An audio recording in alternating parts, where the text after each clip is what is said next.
Hello friends, তোমাদেরকে আরও একবার অনামিকা সিম্পল রেসিপিতে স্বাগত। আজকে আমি তোমাদের একজন নতুন মানুষের সাথে আলাপ করিয়ে দেবো। ইনি আমার শাশুড়ি মা। নমস্কার। আসন্ন দুর্গাপুজো উপলক্ষে সবাইকে আমার প্রীতি ও শুভেচ্ছা জানাই। আজকে আমি মাকে রিকোয়েস্ট করেছি, মা প্রায় দিনই ঠাকুরের ভোগের জন্য ভুনি খিচুড়ি রান্নাটা করে থাকে। তা মা ভীষণ এটা ভালো করে ভুনি খিচুড়িটা, কিন্তু প্রথমে একটু আনইজি ফিল করছিল, কিন্তু নাতি বলেই দিয়েছে যে আজকে ঠাম্মার হাতেরই ভুনি খিচুড়ি খাবে। তাই আজকে আমি এই মায়ের রেসিপিটা তোমাদের সাথে মাই করে দেখাবেন তোমাদেরকে, আর মাকে একটু হেল্প করে দেবো।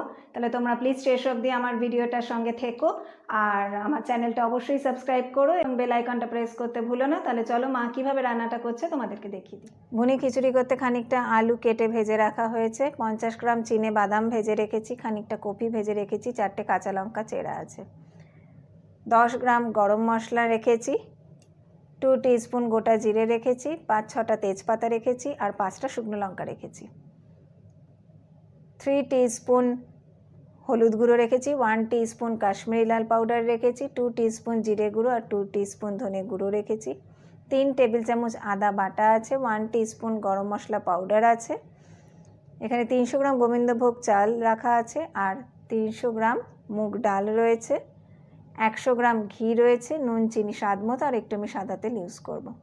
চাল ডালটা আমরা খুব ভালো করে ধুয়ে রেখেছি।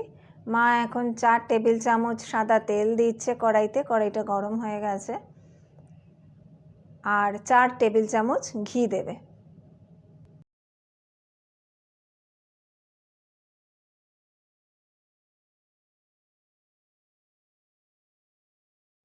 তেলটা গরম হয়ে গেছে, এবারে মা তেজপাতা, শুকনো লঙ্কা আর গোটা জিরেটা প্রথমে দিয়ে দিচ্ছে।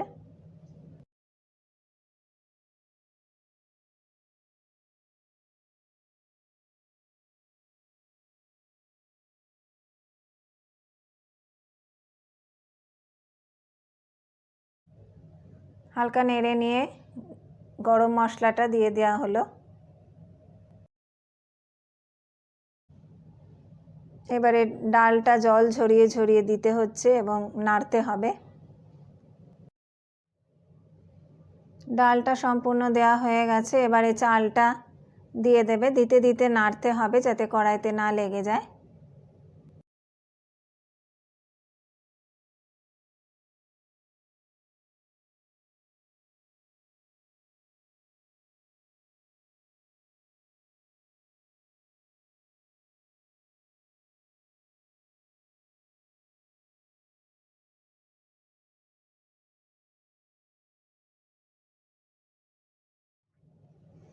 চাল ডালটা নাড়ছে, এবারে আমার স্বাদ মতো নুনটা দিয়ে দিল,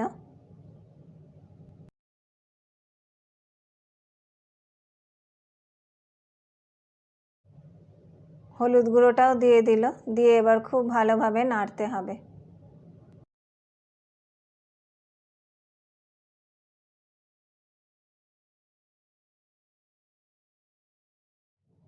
চাল ডালটাকে খুব ভালোভাবে ভাজতে হবে এবং এরকম কন্টিনিউ নেড়ে যেতে হবে।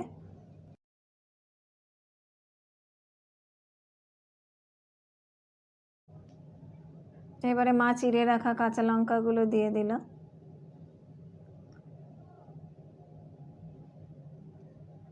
2 টেবিল চামচ আদা বাটা দিয়ে দিচ্ছে,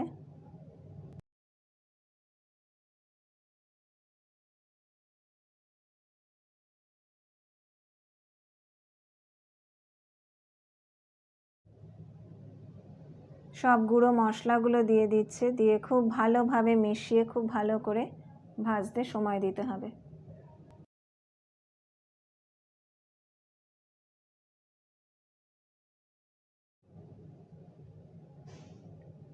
টমেটোটার কথা তোমাদের বলা হয়নি, মা এখন একটা টমেটো কেটে রেখেছিলাম, সেটা মা দিয়ে দিল। আমাদের ঘিটা মনে হচ্ছে একটু কম হয়েছে বলে মা আরও 2 টেবিল চামচ ঘি দিচ্ছে। আমাদের এখন অবধি 10 মিনিট হয়েছে আমরা চাল ডালটা এইভাবে ভাজছি, এখনও সমস্ত মশলার সাথে এইভাবে চাল ডালটা আরও অনেক সময় ধরে ভেজে যেতে হবে।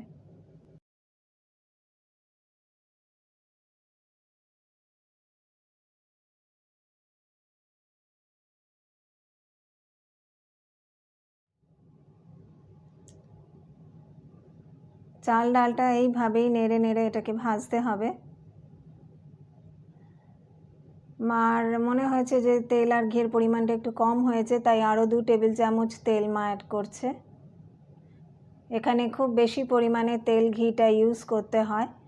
আমি মাকে হেল্প করার জন্য এখন একটু নেড়ে দিচ্ছি। এখানে প্রচুরটা চাল ডালের পরিমাণে রয়েছে, এইটাকে সমানে কন্টিনিউভাবে নেড়ে যেতে হবে, অনেকটা সময় নিয়ে ভাজতে হবে। 15 মিনিট হলো আমরা এইভাবে চাল ডালটাকে ভাজছি, কারণ যদি ভালোভাবে চাল ডালটাকে না ভেজে নিই আর ঘি আর তেলের পরিমাণটা একটু বেশি না দেওয়া হয়, তাহলে কিন্তু খিচুড়িটা পোলাওয়ের মতো ঝুরঝুরে হবে না।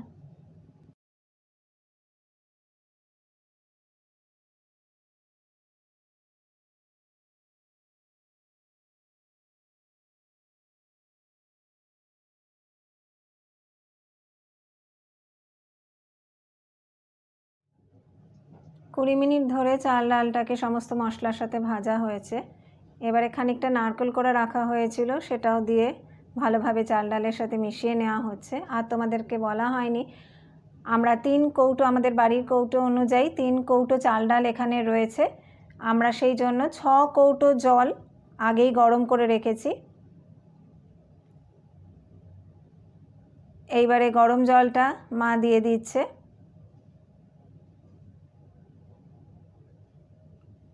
ভালোভাবে এবারে মিশিয়ে চাল ডালটাকে নেড়ে নিতে হবে। আমরা যে চাল ডালটা ভেজেছি সেটা কিন্তু আমরা গ্যাসের ফ্লেমটা লো টু মিডিয়ামে রেখে অতক্ষণটা সময় নিয়ে ভেজেছি, তোমরা সেটা খেয়াল রেখো। এবারে যেহেতু গরম জল দেওয়া হয়েছে, তাড়াতাড়ি চাল ডালটা ফুটে উঠবে, কিন্তু তাও যাতে আর একটু তাড়াতাড়ি হয় সেই জন্য আমরা একটু কিছুক্ষণ ঢাকা দিয়ে এটাকে রাখবো। মা 1 টেবিল চামচ আদা বাটা আরও দিয়ে দিল।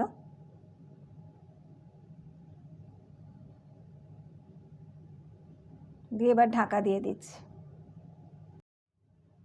5 মিনিট ঢাকা দিয়ে রাখা হয়েছিল, এবার ঢাকাটা খুলে দেওয়া হচ্ছে। দেখতে পাচ্ছ তোমরা খুব ভালো মতো চাল ডালটা ফুটে উঠেছে। এবার এটাকে এইভাবে হতে সময় দিতে হবে আর মাঝে মাঝে নেড়ে যেতে হবে।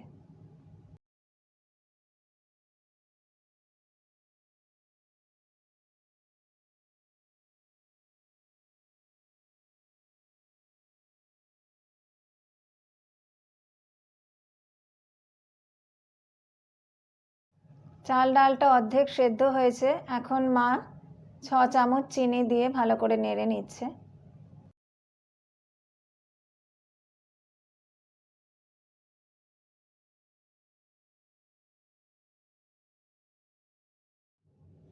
আমাদের জলটা শুকোতে প্রায় 15 মিনিট সময় লাগলো। পুরো জলটা এখনও আরও কিছুক্ষণ সময় দিয়ে ভালো মতো শুকিয়ে নিতে হবে।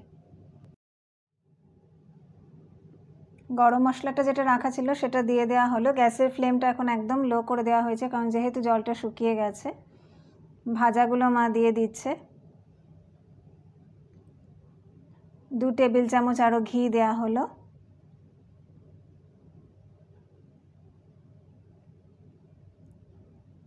এবারে আমি খানিকটা মিশিয়ে নিচ্ছি, সমস্ত ভাজা এবং ঘিয়ের সাথে ভালোভাবে চাল ডালটাকে মিশিয়ে নিচ্ছি। খিচুড়িটা আমাদের রেডি হয়ে গেছে। গ্যাসের ফ্লেমটা বন্ধ করে দিয়ে ঢাকা দিয়ে 5 মিনিট রাখবো। 5 মিনিট হয়ে গেছে, আমি ঢাকাটা সরিয়ে দিচ্ছি। দেখতে পাচ্ছ আমাদের ভুনি খিচুড়ি একেবারে রেডি। খুবই ড্রাই ঝুরঝুরে পোলাওয়ের মতো হয়েছে, চাল ডাল একটাও ভাঙেনি। এবার এটাকে আমি প্লেটে সার্ভ করে দেবো। প্লেটে আমি সার্ভ করে দিয়েছি খিচুড়িটা। এবার খানিকটা ভাজা আমি রেখেছিলাম, সেটা উপর থেকে আমি সাজিয়ে দিচ্ছি। এটা খেতে খুবই টেস্টি হয়, এটার সঙ্গে আর আলাদা কোনো কিছু প্রয়োজন হয় না।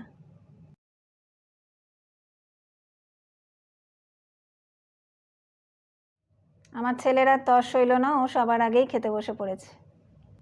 তাহলে আজকে তোমাদের আমার এই শাশুড়ি মায়ের স্পেশাল রান্নাটা কেমন লাগলো আমাকে অবশ্যই কমেন্ট করে লিখে জানিও।